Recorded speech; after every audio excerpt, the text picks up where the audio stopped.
김경환 하나금투자의 신우국 파트장님 모셨습니다. 어서 오세요. 어서 오십시오. 네. 안녕하세요. 어떻게 네. 새로운 저희 사무실 어떻습니까? 뭐 저는 모르겠는데 두 분 화면은 잘 나오신데요. 아유 뭐 우리 파트장님도 너무 네, 아닙니다. 원래 잘생기셨습니다. 원판이 좋아야죠. 뭐. 네. 우리 파트장님처럼 원판이 좋아야 되는 거지. 뭐 저희 네네. 아무리 꾸며봐야 뭐 네. 한계가 있지 않습니까? 아니 저희라고는 하지 마세요. 아 죄송합니다. 예. 네. 네. 예. 네. 그 앞서서 저도 몇 번 얘기했는데 중국 시장이 지난주부터는 조금 힘을 내고 있는 것 같아요. 어쨌든 근데 이제 저는 조금 희망을 걸고 있고 우리 각도기님은 여전히 못 믿겠다. 네, 아직까지는 네. 제 입장에서는 네. 네. 저는 개인적으로 이동성, 음. 그러니까 물류 이동성 이게 회복이 돼야 된다 생각하고 있고 네. 또 하나 이제 그 인터넷 기업들을 막 잡는 거 있잖아요. 네. 이런 것들을 좀 풀어줘야 투자 심리가 회복된다. 음. 이거하고 또 하나 더 해보면 부동산 가격이 이제 좀 횡보 정도 수준을 해줘야 된다. 그래야 진짜 회복이 아니겠는가. 네. 왜 이런 생각을 하냐면 뭐 코로나 잘 막았어요. 잘 막았는데 우리가 경험해본 오미크론은 다시 리오프닝 하면 다시 늘지 않겠습니까? 그렇죠. 예, 그럴 때 또 다시 막을 거냐 이 부분이에요. 그래서 이번에 이제 2월 1일부로 상하이를 이제 오픈하겠다고 했는데 그 이후에 다시 늘더라도 오픈된 상황들을 유지할 것인지 여부는 전 세계 공급망에서 굉장히 중요할 것 같아요. 굉장히 지금부터 중국 뉴스를 잘 봐야 될 것 같은. 네, 파트장님 여기 지금 중국을 이렇게 안 좋게 보는 사람들 대표적인 네, 우려를 네. 좀 달래주시죠, 좀 예, 우려를. 일단 뭐 저는 이제 낙관 쪽으로 보니까 네. 이제 단계별로 좋아지는 걸 말씀을 드려야 될 것 같아요. 그래서 뭐 1월부터 4월까지는 폭풍우처럼 비가 내렸다면 5월부터 이제 땅이 좀 굳는 과정이라고 보고 있고 어차피 V자 반등을 경기도 그렇고 실적도 그렇고 주가도 쉽진 않으니까 하단 높이는 과정이라고 생각을 좀 갖고 있고요. 말씀하신 내용들에 이제 저희가 동의하는 부분이 있기 때문에 제가 이제 최근에 쓴 자료에서는 이제 한 4가지 정도 기대 요인인데 시기별로 말씀을 좀 드리면 5, 6월 달에는 상하이가 돌아온다. 그리고 봉쇄가 풀린다는 말씀인 네네. 거죠? 상하이가 주변의 강소성이나 저장성, 절강성이죠. 이 세 개 지역이 물류라든지 수출이라든지 이런 쪽 영향이 30에서 40% 가까이였기 때문에 위안화 환율 포함해서 상하이 쪽이 좀 복귀되는 부분들을 언급을 계속 드리고 있고 위안화 환율은 최근에 이제 흐름 자체가 달러 강세 진정도 있지만 위안화 자체적으로도 힘이 좀 생긴 것 같고 6월, 7월 달은 재정 정책하고 정치 스케줄 쪽에서 지방 당서기 교체가 마무리가 된다. 그래서 인프라 투자가 수치적으로만 잘 나왔는데 물류라든지 이런 것들이 좀 해소가 되고 국도인이 지적하신 대로 중국 부동산 지표는 4월까지 처참했고 브레이크가 걸리는지 여부가 이제 확인될 것 같고요. 세 번째는 오늘 이제 얘기가 좀 나왔습니다만 시장의 뭐 반응은 아직까지는 세지 않았지만 관세이나 관련 시나리오 7, 8월에 저희는 이제 콜을 계속 드렸고 마지막으로 이제 8월 달이 논란의 여지가 있지만 그건 마지막에 잠깐 기회가 되면 말씀드리겠지만 위드 코로나 로드맵이 나올 수 있는 시점이 아닌가라고 생각을 좀 갖고 있어요. 물론 바로 도입한다는 얘기는 아니고요. 올해 연말까지는 거의 분위기가 텄다라고 봤던 분위기에서는 분명히 조금 시나리오가 잡힐 수는 있을 것 같다. 이 4가지 정도고 주가가 중국 그러니까 주시장이 지금 저희가 수급으로 측정할 수 있는 지표들은 거의 거래대금이나 수급 지표들은 거의 반토막 이상 났거든요. 네. 기술적으로 보면 6개월 정도 이제 내려왔기 때문에 호재를 좀 더 반영하면서 좀 차근차근히 올라갈 걸로 생각을 하고요. 국내 입장에서 마이너스 요인에서 이제 플러스로 전환되는 시점을 6월 정도로 생각을 하고 있습니다. 주가는 많이 빠졌어요. 정말 그렇죠. 많이 빠졌고 이 정도면 이제 하방이 경직될 때는 된 것 같습니다. 근데 이제 상방이 열리느냐의 문제인데 지금 말씀하신 것 중에 오늘 당연히 많이 오를 줄 알았거든요. LPR 금리가 지난 주말에 5년물 기준으로 15bp가 떨어져서 설마 오늘은 좀 오르겠지. 다음에 어떻게 될지라도 했는데 별로 안 올랐어요. 선반영인가요? 아니면 지난 한 주 동안 많이 올라간 것 때문에 그런가요? 아니면 정말 의미 없다고 보는 건가? 좀 궁금합니다. 일단은 LPR 금리는 중국에서 금요일 날 한 조치는 부동산 살리기를 정말 본격적으로 시작했다고 보시면 돼요. 네, 5년짜리니까 건드린 게. 5년짜리인데 네. 그 5년짜리 한 조치가 20일 날 LPR 금리를 4.6에서 이제 15bp를 낮췄는데 그 5일 전에 15일 날 그러니까 주말에 중국이 그 모기지 금리를 1주택자가 이제 은행 가서 이제 적용받을 때 적용받는 금리를 LPR 5년 금리로 하는데 거기서 20bp를 더 낮출 수 있게끔 하한선을 정해줬거든요. 그러니까 이론적으로는 중국이 현재 5.4% 정도의 금리를 가져갑니다. 실제로는 4.6하고 차이가 있죠. 근데 그 4.6에서 20bp를 낮춘 상태에서 20일 날 또 15bp를 낮춘 거니까 이론적으로는 4.25까지 낮출 수 있는데요. 35bp 낮춘 것이다. 네, 35bp를 낮췄는데 실제로 지금 중국 정부가 이번 정치국회부터 해서 부동산에 대해서 시그널 주기 전까지는 은행에서는 수요가 부진한데도 불구하고 좀 배짱을 많이 부려서 실제 그 적용해야 되는 금리 하한선하고 차이가 갭이 100bp였거든요. 네. 근데 이제 지방 정부하고 관치금융을 하는 지방 은행 입장에서는 눈치를 슬슬 보다가 최근에는 공급의 문제가 아니라 수요의 문제거든요. 가게가 와서 이제 대출을 안 받으니까 네. 기본적으로 이제는 이제 아쉬운 입장이 됐죠. 그런 상황에서 35bp를 낮추고 최저 하한선이 4.25까지 지금 되는 상태라 보니까 거의 100bp 갭이 빠르게 축소가 되는 조짐들이 나오고 있는 거죠. 그래서 저희는 거의 100bp를 인하했다고 보는 거고요.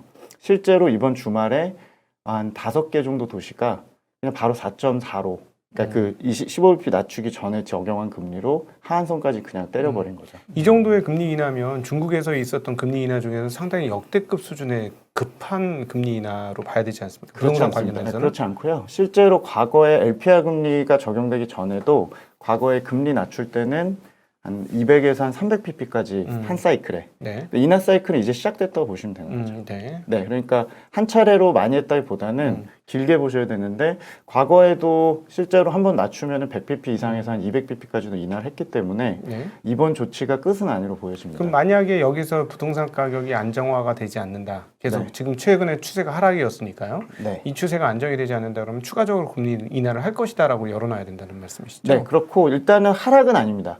중국 부동산 가격이 하락한 적은 없고요. 상승률이 둔화됐고 실제로 이제 MOM이나 YOY로 봤을 때는 상승률이 이제 거의 0%까지 떨어졌기 때문에 다음 달에는 당연히 하락한 도시도 물론 있겠죠. 근데 전체 한 70개 도시 정도 기준, 우리로 치면 대도시들인데 1, 2, 3선 도시 정도 기준으로 보면 상승률이 가파르게 둔화가 돼서 만약에 이게 말씀하신 대로 브레이크가 한두 달 사이에 걸리지 않는다. 그렇게 되면은 당연히 추가적으로 인하합니다. 그래서 금요일 날 한 조치는 부동산과 거기서 좀 더 떡고물이 떨어질 수 있는 소비 여력 정도의 이제 인하 조치이기 때문에 월요일 날 오늘의 이제 반응은 기본적으로 일단 지난주에 아웃퍼폼을 했고요. 뭐 최근의 흐름은 미국보다 많이 버틴 상황에서 상대적으로 이제 차익 실현이 좀 나왔다고 저는 보는 거고 뭐큰 의미를 두진 않고요. LPR 금리는 추가적으로 이제 앞으로 증명해야 될 것들이 이렇게 이제 가이드라인을 밑에까지 떨어뜨려 놨으니까 앞으로 이제 은행들이 얼마나 이제 그 속속 따라오느냐 네. 이거를 이제 시장에서 좀 지켜봐야 될 거라고 보여집니다. 지금 저희 입장에서 가장 궁금하고 의문인 점 하나가 접종률이 올라가잖아요. 백신 접종률이 소위 말하는 2차 또는 3차의 백신 접종률이 소위 말하는 7할, 8할 정도 올라가지 않고서는 제로 코로나가 위드 코로나로 넘어가기는 굉장히 어려울 거다 이렇게 생각을 하고 있는데 그럼 이 접종률을 지금 굉장히 그 뭐 60세 이상에는 뭐 자꾸 선물도 주고 뭐 인센티브 주고 막 해서 백신을 맞게 한다는 뉴스가 나오더군요. 그러니까 그게 언제까지 소위 말하는 2차, 3차 수준까지 백신을 맞게 될지 그러면은 정말 위드 코로나를 할 것인지 이런 부분이 굉장히 중요해 보이거든요. 네. 중요하죠. 네. 네. 우리나라 입장으로 봐도 그렇고 우리나라도 60, 70%대에서 넘어갔기 때문에 네. 중국도 많이 얘기는 안 나오는데 저희가 최근에 계산한 걸로는 60세 이상 인구 지금 접종률이 61%거든요. 네. 그리고 매주 거의 올해 들어서는 한 1% 정도 포인트씩 올라가니까 저희 계산에는 8월 정도면 방역 당국이 얘기한 80% 이상까지는 네. 갈 것 같습니다. 그러면 8월 달까지 제가 걱정하는 그때까지 혹시 이동성이라든가 이런 것들이 해소가 안 되면 중국 쪽에서의 문제가 완벽하게 해소 안 될 수도 있겠구나. 8월 달 이후에 조금 해소가 되지 않을까 하는 좀 걱정이 있는데 그건 열어놔야 되겠네요. 일단 저는 조금 순차적으로 보셔야 될 것 같아요. 그러니까 저기 각도님 얼마나 기대를 가져가셨는지 모르겠는데 네. 사실 저는 지금 분위기라면 아시안 게임 9월 달도 다 미뤄놓은 마당이다 보니까 희망이 거의 없었다고 보고 그런 거를 프라이싱한 게 4, 5월 달이라고 보거든요. 네.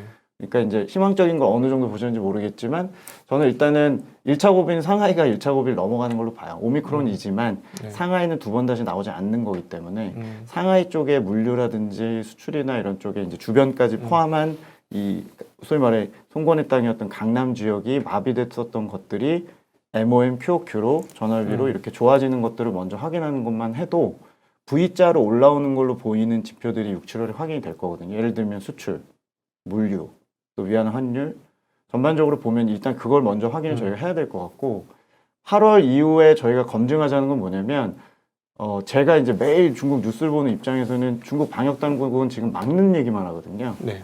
위드 코로나에 대한 힌트는 사실은 전혀 준 적이 없고 네. 민간에서 저희가 파악하는 이 60세 이상 접종률만 제가 따로 계산하고 있는 거고 중국 정부가 공식적으로 발표를 하는 거지만 본인들이 이 정도 끌어올리고 있다는 것도 크게 부각시키진 않아요. 대신 지금은 방역을 최우선적으로 하는데 8월에 가서도 본인들 입으로 80% 이상 60세 이상 부스터샷이 됐고 만약에 본인들이 이번에 홍콩에서 좀 확인이 됐지만 시노백이 자신이 있다면 8월 이후에 어느 정도 로드맵을 얘기하는 게 정상적인 상황이고요. 네. 그때 가서도 안 한다고 그런다면 시장에서 이제 생각하시는 대로 11월에 뭐 그분의 대관식이나 3년임이 하기 전까지는 분위기 텄다라고 보실 수도 있는 거기 때문에 개인의 생각으로 가는 거냐 아니면 진짜로 못하는 거냐 위드 코로나 그런 거에 대한 판단은 8월에 하는 게 좀 타당해 보이고 시장에서는 어느 정도 중국 관련주나 중국 증시가 그 정도로 이미 프라이싱을 많이 악재를 했기 때문에 단계적으로 이제 개선되는 것들을 좀 파악하자는 측면이 좀 크죠. 그래서 저는 뭐 8월까지 아직 시간이 많이 남았고 8월이 돼야만 지금 뭐 물류라든지 이런 것들이 원활하게 모든 게 바뀐 거라고 저는 생각은 안 하고요. 기본적으로 상해 상징성이 일단은 고비를 지나가게 되면 다른 지역에도 저는 시사점은 좀 있다고 생각을 해요. 방역을 무조건 느슨하게 한다는 소리가 아니고 여러 가지 요인에 의해서 6월 달부터 단계적으로 지역별의 물류라든지 이런 지표들도 개선될 거로 생각을 합니다. 아까 이동량이나 이런 거 얘기하신 게 이제 제가 보는 지표 중에 예를 들면 물류 같은 지표를 말씀을 드리면 작년 대비 괴리율이 지금 여전히 전국이 마이너스 20%에서 마이너스 17% 왔다 갔다 하거든요. 이거 꽤 큰 거예요. 왜냐하면 네. 상하이 확진자가 85%인데 상하이가 이렇게까지 1000명대 이하로 떨어져서 이제 정상화된다고 하는데도 불구하고 지역별 이기주의나 지역별 통행이나 물류 이런 것들이 아직까지 회복세가 아주 가파르진 않아요. 그러면 상하이가 정말로 6월 중순 정도에 물류나 가동이나 이런 것들이 직전 수준까지 돌아간다고 가정했을 때 그때도 돌아가지 않는다 그러면 분명히 지방 간의 어떤 그 작동하지 않는 것들이 좀 있다는 얘기고요. 그때 가서 지표 회복이 안 된다 그러면 추가 부양이 나와야 되는 거고 뭐 그런 것들을 단계적으로 저희가 어렵지만 좀 그래도 좀 낙관하면서 좀 지켜봐야 되는 상황이 아닌가 생각을 좀 갖고 있습니다. 그러면 이제 접종률이 올라가는 건 8월 달 이후 정도까지로 봐야 되고 공적적으로 진행은 하고 있습니다만 그러면은 그 이동성의 제한이 풀리는 것도 결국은 8월 달까지 열어놔야 되겠네요. 그 전에는 뭐 지금 뭐 아무리 주가가 선반영한다고 해도 언제든지 변동성을 가질 수밖에 없는 상황이네요. 그러면. 그러니까 제 얘기는 상하이의 물류 충격은 상하이 본연과 상하이 주변의 강소성, 저장성 같은 물류망에서의 메가톤급 지역이 일단 해제가 되니까 네. 전국적인 영향이 낙관적으로 좀 있을 거라는 얘기 좀 드린 거고 저도 그 생각을 해소는 되는데 속도가 빠르지 않죠. 누구도 우한 때처럼 우한 때는 춘절이 또 껴가지고 한 번 떨어질 때 절벽까지 떨어졌다가 모든 것들이 V자로 회복을 했거든요. 이번은 중국 현지에서도 아무리 낙관적으로 얘기한 이코노미스트들도 뭐 좋아야 U자형, MOM으로 소비 제외한 나머지 광공업 생산이나 뭐 물류 이런 것들 위주로만 먼저 V자로 좀 회복할 거로 보고 있기 때문에 회복이 없는 건 아니지만 아주 개운하고 뭔가 진짜 뚜렷한 회복이라면 당연히 위드 코로나 하에서 뭔가 있어야 되는 건데 저희는 그 정도까지 시장 투자자들이 이미 기대하고 있지는 않다고 저는 생각을 해요. 그래서 1차 메가톤급인 상해 쪽 주변이 풀리는 것만 해도 체감적으로는 특히 우리나라처럼 중국의 가공무역이나 인바운드, 아웃바운드 수출입 이런 것들의 영향이 큰 지역의 경우는 상하이만 좀 해소돼서 다시 상하이 같은 지역은 거의 없다고 저희는 봐도 무방할 정도로 하필이면 우한과 거의 임팩트가 10배 정도 되는 지역이 묶이다 보니까 오미크론이어서가 아니라 하필 그 해당 지역이 컸기 때문에 그거의 해소 요인들을 선반영 이제 후반영할 가능성이 있다는 생각을 좀 갖고 있는 거죠. 네. 그 지난주에 사실 저는 조금 의미 깊게 본 게 약간 그림상에서는 변곡점 비슷한 느낌? 왜냐면 주가도 빠르게 반등하고 위안화도 한 6.8 갔던 게 한 6.6까지 확 강해지고 근데 이제 그 시발점이 상하이 봉쇄 좀 풀린다라는 이제 기대감이었던 것 같은데 말씀하신 것처럼 뭐 하방은 어느 정도 좀 신뢰가 생겼다 하더라도 네. 여기 업사이드가 생기려면은 이제 추가적인 모멘텀이 있어야 되잖아요. 네. 그런 관점에서 지금 주말간 나온 그 대중관세 네. 완화하는 부분 미국이 네. 혹시 이 부분이 조금 더 이 모멘텀을 줄 수 있는 재료라고 생각을 하시는지. 그러니까 저는 사실 이거는 이제 금상첨화고 플러스 요인이고 위안화 환율의 강세 요인이라고 생각을 갖고 있고 실제 아마 풀리는 그 속도 대비 실제 그 물동이나 특히 우리나라나 대한민국이나 뭐 대만이나 중국 같은 국가 입장에서는 꽤 큰 기대 요인이라고 생각을 갖고 있고요.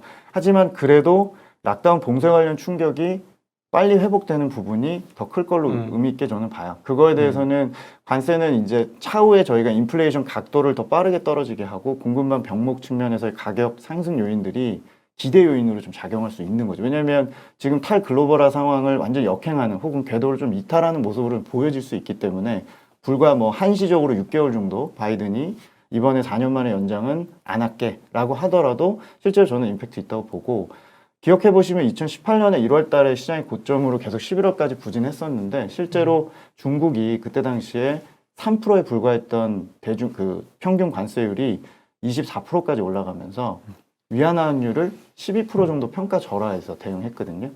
그래서 저는 위안화 환율이 지금 우리가 5월 달에 목격한 아주 부스터가 달린 듯한 평가 절하는 지금 피크를 지나고 있다고 생각을 해요. 첫 번째 요인은 상해 때문이고 두 번째 요인은 관세 요인이 있다고 생각을 해요.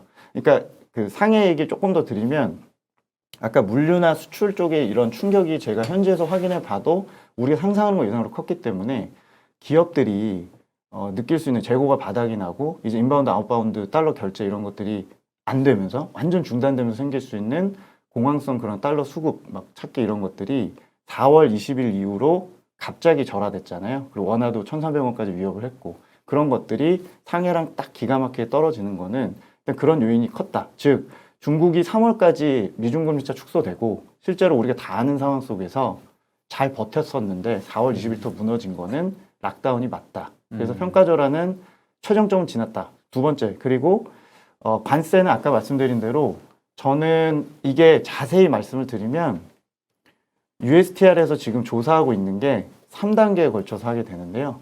7월 6일에 만기가 오는 340억 달러에 대해서만 지금 시작된 거예요. 그러니까 우리가 지금 3,500억 달러 정도 관세 알고 계시잖아요. 네. 그래서 이거저거 뭐 제하고 하면은 평균 관세율이 19%로 기준으로 말씀을 드리면 19%에서 한 3, 4%포인트 떨어지는 정도가 7월 6일까지 기대치 요인이에요. 아마 바이든은 오늘 한 얘기가 USTR에서 이미 조사를 했고 아마 최고 강성인 그 USTR 쪽에서 조사한 내용을 기준으로 관세를 까줄 거거든요. 7월 6일은 340억 달러고 8월 23일인가가 160억 달러고 그리고 9월달이 나머지 2천억 달러가 걸려 있습니다. 1, 2, 3단계예요. 그러니까 아마 초기 요인은 환율 쪽에 재고 요인이 제일 크고요. 환율 강세 요인이 제일 클 거고 실제 우리가 체감적으로 CPI가 확 떨어진다.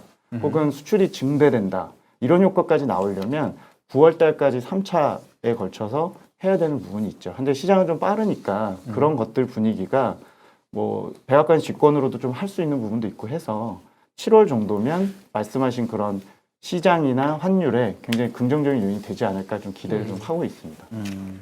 그 다시 한번 모두에 여쭤봤던 이제 부동산 관련 이야기를 잠깐 넘어가서 다시 한번 여쭤보면 최근에 이제 부동산 가격이 그 거래가 줄어든 거죠. 그러니까 정확하게는 거래가 확연히 떨어졌지 가격은 일선 도시 기준으로는 뭐 그렇게 크게 밀렸던 건 아니고 네. 그러니까 이번에 이렇게 금리를 낮춰주면 또 다시 반등하는 거 아니냐 이렇게도 볼 수 있는데 물론 지켜봐야 되겠습니다만 그러면은 그 시진핑 최근에 했던 공동부유 네. 정책에 의해서 네. 부동산만으로의 자산 증가는 막겠다라는 태도가 변경된 거로 봐야 할까요? 약간의 너무 경기가 어려우니까 살짝 열어준 일부만 열어준 거로 봐야 할까요? 이거를? 그러니까 중국의 부동산 역사에서 가장 큰 변곡점은 정책적으로 제가 볼 때는 2016년 전과 후거든요.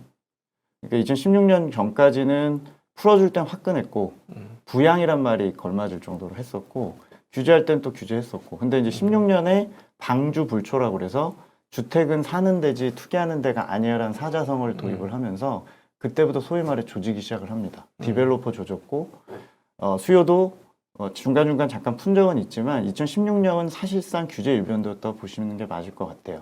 2016년 이후에 제가 평가할 때는 최근 1년에 4개월 동안의 행동들 중에서 최근에 나온 이 LPR 금리 인하 포함한 지방에다 준 메시지는 최근 5년 내 중에 가장 강합니다.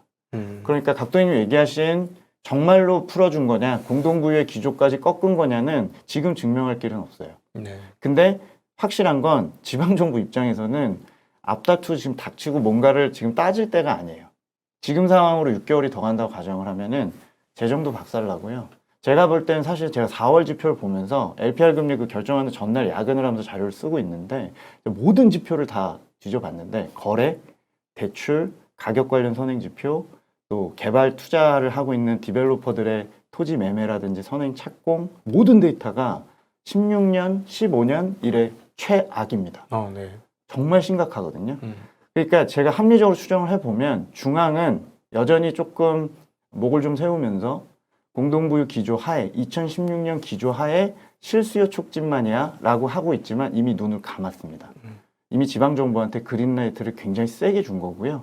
그게 기다렸다는 듯이 5월 이후에만 해도 한 30개 도시가 왜냐하면 본인들이 급하거든요. 지방정부가 급합니다. 아시는 대로 본인들의 재정의 40%까지도 이 주택 거래에서 나오기 때문에 그래서 제가 볼 때는 그린라이트를 언제까지 줄지 모르겠지만 제일 궁한 지방정부와 지방은행들이 나섰기 때문에 브레이크는 3분기 전에 걸릴 것 같습니다. 올해 중국에서 아마 하반기에 중국 부동산이 살아나요라는 기대치는 거의 없습니다. 거의 죽다 살아났다고 보시는 게 맞을 것 같고 저는 그래도 다행히 이번에 의회 5년물 LPR 금리 인하가 상당히 긍정적인 부동산 신호라고 보고 있고요. 앞으로 제가 아까 100bp나 인하할 수 있다고 말씀드렸고 실제로 지금 100bp를 하루아침에 까는 도시들이 나왔다고 말씀드렸잖아요. 좀 지켜봐셔야겠지만 일단은 앞뒤 안 가르고 공동부유율 자시고 떠나서 하반기에는 매진할 것 같습니다. 그러면 락다운하고 부동산 두 축 중에 지금 이제 두 가지 악재였는데 두 가지 다 어느 정도는 좀 실마리가 생겼다고 보시면 되고요. 부동산은 일단은 3분기 전에 브레이크는 걸릴 것 같다라는 게 이번 조치에 이제 제가 내린 결론입니다. 근데 부동산 관련해서는 사실 얼마 전까지만 하더라도 헝다 이슈가 계속 네. 뭐 그 당시만 하더라도 뭐 중국 부동산 시장 뭐 난리 나고 이제 오히려 이제 과열에 대한 후유증이기 때문에 여기서 다시 이제 뭐 부동산을 부양할 일은 없을 거다 뭐 이런 얘기들이 있었잖아요. 최근에 다시 부동산 쪽을 건드리는 게 어떻게 보면은 그만큼 경기가 안 좋다라는 이제 방증인 것 같은데 부동산을 다시 이렇게 좀 부양해 줄 정도로 이게 좀 어느 정도 조정이 된 건가요? 왜냐하면 다시 이랬다가 또 뭔가 버블이 꺼지려다가 못 꺼트리고 다시 새로운 버블을 만들고 있는 거 아니라는 생각도 좀 들어서. 그러니까 지금 헝다도 저는 이제 헝다 같은 저신용 기업들은 사실은 제가 2019년 마지막 중국 출장 갔을 때도 문제 있었다고 했던 기업이고 실제로 한 4, 5년 동안 옥죄던 결과물에서 마지막 안바가 들어간 게 작년 초에 이제 3 레드라인 정책이라고 해서 디벨로퍼한테 대출 안 주겠다고 레이팅 걸었을 때거든요. 그러니까 그때부터 규제를 더 세게 하면서 이제 정말 목에 찬 거거든요. 그러니까 규제 결과물로 보는 거고 그 결과물로 생긴 일종의 구조조정 신호에 대해서는 올해 조금 살아나면 다시 또 구조조정 쪽으로 신호를 줘서 걔네를 회생시키거나 뭐 대단히 부양시킬 것 같진 않아요. 그래서 공급자들은 공급자대로 좀 돌아갈 것 같아요. 대신 공급자 쪽에서 생기는 크레딧 리스크는 인위적으로 좀 막아놓은 상태죠. 중국 정부가 뭐 채권 발행을 허용하든 M&A를 강제로 지방정부가 나서서 서로 손잡고 얘네 좀 사가라. 프로젝트 부실화되면 안 되니까 이 분양, 미분양은 큰일 나니까 너가 좀 가져가 등등등으로 조치를 취해놓은 상태고 근데 이 모든 것들이 결과적으로 주택거래라는 게 계속 둔화되면 다 악순환으로 또 돌아갈 수 있기 때문에 1차로 막아놨지만 진짜 댐이 붕괴되는 거를 막으려면 지금 가계 수요가 더 냉각되기 전에 나서서 선순환을 좀 시켜놓겠다라는 얘기죠. 그래서 디벨로퍼는 저는 결국엔 구조조정 될 걸로 봅니다. 뭐 하위권 20%든 우리가 중국의 그 축구리그 보시면은 다 축구팀 인수했던 기업들이 다 지금 어려워져서 지금 중국 프로리그가 거의 축구리그가 거의 폭망한 상태로 돌아가는데 그런 기업들의 경우는 방만한 기업들은 아마 해체될 거고요. 그리고 그 과정이 소프트랜딩을 하려면 체력이 돼야 된다는 거죠. 그래서 체력 없이는 어려우니까 규제 결과물로 작년 9월부터 10월까지 난리가 나서 한번 막아놓고 올해 이제 경우는 하반기에는 일단은 가계 수요다. 그리고 제가 그 그림을 좀 갖고 왔었지만 그냥 구도를 설명드리면 인민은행이 그 매분기마다 그 가계 수요자 조사 같은 걸 하는데 4월 달에 중국이 사상 최초로 가계 대출이 모기지 대출이 감소세가 나왔거든요. 이 얘기는 더 이상 중국 정부 손을 좀 넘어갔다는 소리예요. 이거는 가계가 어떤 구매 의사나 주택에 대한 어떤 가격 상승 기대나 이런 것들이 확연히 꺾였고 이 꺾인 그 강도 자체가 2014년 이래 가장 셌거든요. 이거는 일단은 더 망가지기 전에 막아야 되겠다. 공동부유, 부동산세, 종부세도 이런 거는 일단 밀어놓은 상태니까 내년에 가서 또 좀 살아나면 또 다시 얘기를 할지 아니면 이번 사이클은 16년 이래 가장 다르게 한 2년 끌고 갈게 라고 할지는 저희도 알 수 없습니다. 그건 아직 밝힌 바 없고 확실한 건 하반기까지 매진하겠다. 부양 쪽으로. 이렇게 저는 해석하고 있습니다. 그래서 부동산은 당분간 아마 조금 지나면 지금 화학 수요도 그렇고 뭐 내장재 수요도 그렇고 아마 영향을 계속 줄 텐데 바닥권이 3분기에 잡히면 당분간은 조금 잊혀질 가능성이 있어요. 대신 이제 그 다음에 각도님 얘기하시는 어떤 뭐 예전에 제가 그 인터뷰할 때도 뭐 상해방 얘기도 하시고 부동산 얘기도 하시고 그랬는데 그런 얘기를 또다시 할 때가 오지 않을까 이런 생각을 좀 갖고 있어서 지금은 목전에 있는 부양이 더 우선이다라고 지난주 금요일 날 도장을 찍은 것 같습니다. 네. 근데 그 최근에 이제 그 중국 보면 그 이동성이 안 올라갔고 이제 상하이 풀 것 같은데 갑자기 베이징을 또다시 막잖아요. 이것을 보니까 야 이거 3차 접종 끝나기 전까지는 웬간해서는 안 풀어주겠구나. 이동성 원래 전년 수준으로 회복이 된다라고 보는 건 너무 희망적인 전망이겠구나 하면서 야 이거 뭐 오롯이 세 방 맞을 때까지는 기다려야 되는 거 아닌가 하는 생각이 정말 들더라고요. 근데 물론 뒤집어 보면 주가는 이제 정말 싸졌죠. 과거 역사에 비해서. 그래서 그 주가 싸진 게 정말로 싸다고 인정을 하면 하방은 경직될 것이고 위쪽으로 가려고 하는데 그건 이동성이 좀 풀려야 갈 것 같긴 하고 조금 애매한 국면인 것 같아요. 뭐 주가는 싸다. 과거 대비 한 어느 정도 쌉니까 현재 주가가? 아까 말씀드린 대로 이제 거래대금, 신용잔고, 뭐 전체적인 수급 지표 한 50% 고점 대비 빠졌고 밸류에이션은 얼마 전까지 반등 주기 전까지는 뭐 과창판이나 창업판 같은 중국의 중소형 기술주들은 밸류에이션 한 40% 정도 조정을 받았었으니까. 네. 뭐 그 정도가 6개월 정도 진행이 된 결과물이니까 기본적으로 이제 저희가 기술적인 하단이라고 좀 보는 거고 미국과 좀 다른 거고 미국은 긴축을 하겠다는 거고 네. 중국은 잘 먹히지는 않은 부분도 있지만 통화 완화, 재정 완화를 하는 다른 사이클이니까 네. 경기 사이클 좀 다르게 보셔야 되고 중국은 바닥에서 지금 위를 갈랑말랑하는 걸 보는 거고 네. 긴축을 안 하겠다는 사이클이니까 네. 최악에 대해서 프라이싱한 다음에 그러면 거기서 더 최악으로 보려면 락다운을 제외하면 나머지 정책적인 부분들은 위를 보고 있잖아요. 그렇죠. 그러니까 그 위로 가는 속도에 대한 차이는 있겠지만 하단에서 우리가 이거를 팔자리냐 네. 아니면은 살자리냐를 봤을 때는 기본적으로 보유하고 사는 쪽으로 보는 주장을 저는 하는 거죠. 그리고 네. 아까 이동 얘기하신 것도 전년 추세로 전국이 돌아가는 건 어려울 거예요. 네.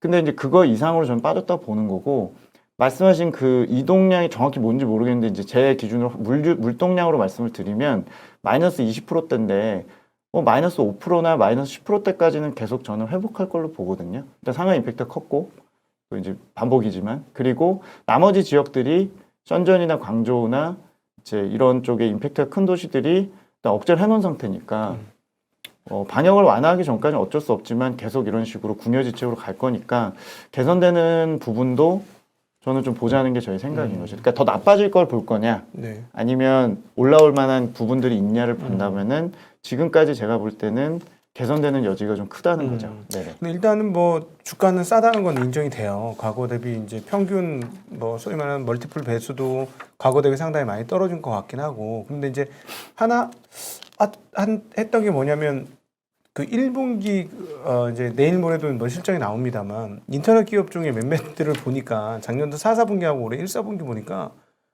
이익 감소폭이 생각보다 너무 커서 분명히 주가가 너무 많이 떨어져서 이거는 너무 싸 이랬는데 실적 발표하고 보니까 그냥 그런데 싸지 않은데 이런 느낌이 들더라고요. 그래서 그럼 기업 이익들은 어떻습니까? 이렇게 락다운한 상황이면 결국 당연히 1, 4분기 뭐 이번에 4월 뭐 소매 판매하고 생산 그거 나왔습니다만은 뭐 2분기도 이번에 완전히 맛갔을 것 같고 기업들 실적이. 그렇죠. 근데 그러면은 네. 기업 실적이 턴을 해야 주가도 턴을 하는 거 아니겠습니까? 우상향을 해줘야 될 텐데 그렇죠. 이게 언제쯤 기업 실적이 턴할 수 있을지 궁금한데 그런 건 어떻게 보고 계시나요? 일단 기업이익은 전체 시장으로 보면은 두 번의 저점이 있을 걸로 저희는 보는데 4월 달이 일단 1차 저점이라고 보고요. 네. 그리고 이제 제 주장은 9월 달이 2차 저점이라고 생각을 해요. 왜 그렇게 보냐면 중국의 기업이익의 프락시는 생산자 물가거든요. 그게 꼭 제가 광공업 생산하고 연관되고 시클리컬 기업하고만 연동된 PPI로 말씀을 드리지만 전체적으로 보면은 생산자 물가 연동성이 매우 높은데 생산자 물가가 9월, 10월까지 떨어집니다. 중국이. 그래서 이번에 1차 저점을 4월에 만들고 2차 저점을 9월에 만들 것 같은데 1차 저점의 하단이 더 낮을 걸로 저희는 생각을 해요. 그래서 3분기까지 놓고 보면 QOQ로 봤을 때 중국 이익은 2분기 바닥으로 일단 3분기 개선된다고 보고 있고 2분기 바닥인 부분을 저는 사전에 더 프라이싱 했다고 보는 거죠. 네. 그래서 네. 업종마다 다르다는 얘기 좀 드리기 전에 전체 시장이 그렇다는 말씀을 좀 드리고 업종마다 다를 것 같습니다. 말씀하신 인터넷은 사실 방역 피해니 이런 것보다도 작년에 괴롭힘을 당한 반독점법, 또 전자상거래, 게임 여러 가지 쪽이니까 인터넷만 말씀하시면 기본적으로 얘네 이익이 QOQ로는 2분기에 바닥일 것 같긴 하거든요. 근데 저는 개인적으로 중국이 전기차 포함해서 하반기에도 소비가 그렇게 세게 반등할 걸로 보진 않아요. 네. 소비는 가장 늦게 회복하는 데다가 고용이 그만큼 나빠졌기 때문에 이번 4월 29일 정치국에서 부랴부랴 이제서야 고용 때문에 서비스업을 챙기겠다고 얘기를 했기 때문에 아직도 그걸 검증할 길이 많이 남아있고 고용이 좋아져서 소비까지 이어지려면 아무리 낙관적으로 말씀을 드려도 4분기나 돼야 될 것 같아요. 그래서 지금 지적하신 플랫폼 기업이나 인터넷 기업 중에서 확실히 이건 전자생거래다 아니면 뭐 진짜로 소비하고 연동된다는 기업들은 개별적으로 보시면은 3분기 이후나 가능한 거죠.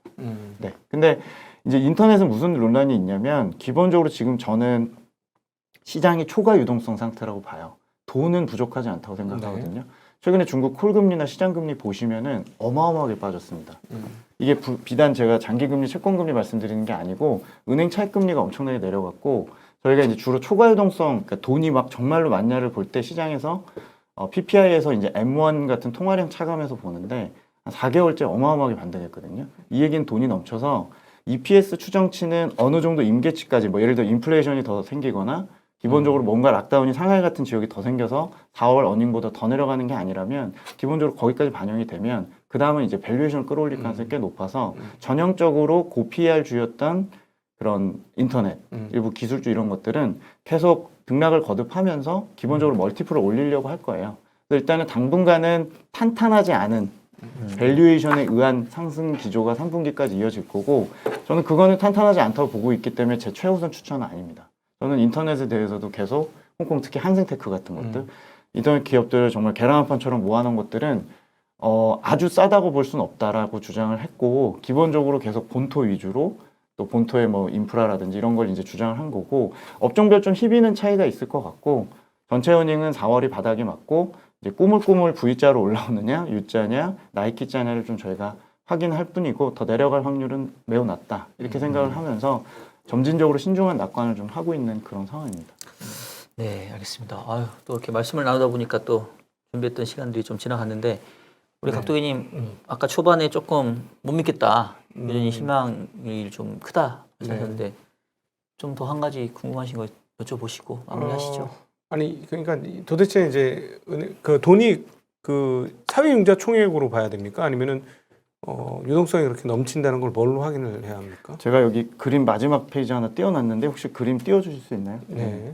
띄워주시면은 요건 보시면 상해 과창판 스타50 지수하고 제일 대형주나 시클리컬이 모여진 A50의 상대 강도가 회색선이고 신용 스프레드예요. 최근에 신용 스프레드가 3월달 이후로 급락한 걸 보실 수가 있는데 시중금리가 많다는 건 저희가 가공 지표 중에서 이런 신용 스프레드 외에도 M1 통화량이나 GDP 대비 M2 통화량 증가율 같은 것들이 차익 같은 게 훨씬 더 위에 있다라든지 돈이 더 많이 뿌려졌을 때 이제 보는 뭐 금리 지표도 당연히 보고요. 또 보시는 신용 스프레드가 밸류에이션하고 거꾸로 가거든요.